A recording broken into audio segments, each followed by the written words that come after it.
Hello guys, this is David and you're watching Infotech. In today's short video, I'll show you how to enable developer option and how to turn on USB debugging mode in your Android mobile setting. So let's get started. First of all, go to mobile setting. Now scroll down, click on about phone.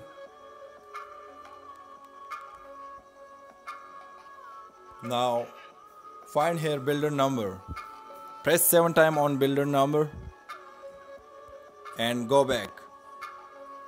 Now here you will see developer option. Click on it and scroll down a little bit.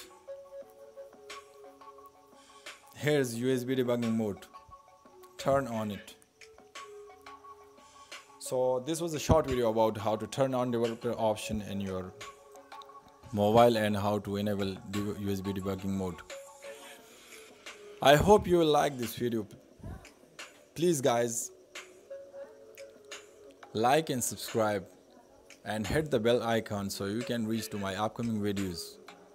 For more tips and tricks, please visit my website, which I have given a link below under the video description.